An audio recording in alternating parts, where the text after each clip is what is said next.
অন্যের জন্য শুভ কামনা করলে এটা ফিরে নিজের দিকে আসে, এটা খেয়াল রাখেন। এটা একটা লাইফ হ্যাকস শেয়ার করতেছি, আজীবন কাজে লাগবে।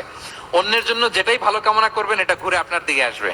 শুভ কামনা বহুগুণ বৃদ্ধি হয়ে নিজের দিকে রিটার্ন করে। বিষ্ণু ইসলাম এটাই বলেছেন। এর অনুপস্থিতি তার ভাইয়ের জন্য দোয়া করে, ফেরেশতারা ওই দোয়াটা তার জন্য আগে আগে করে। তাহলে অন্যের জন্য শুভ কামনা করলে, দোয়া করলে লাভ না লস? মোশাররফ ভাইয়ের জন্য দোয়া করলাম যে আল্লাহ মোশাররফ ভাইকে তুমি সুস্থ করে দাও, তখন ফেরেশতারা বলে আল্লাহ যিনি দোয়া করতেছে তার যদি কোনো রোগ বালাই থাকে আগে তারে সুস্থ করে দাও। ধরেন আমি বেলায়েত ভাইয়ের জন্য দোয়া করতেছি, আল্লাহ বেলায়েত ভাইয়ের এই সমস্যা আল্লাহ তুমি দূর করে দাও। ফেরেশতারা বলবে আল্লাহ যিনি দোয়া করতেছে তার যদি এই সমস্যা থাকে আগে তারে এটা দূর করে দাও।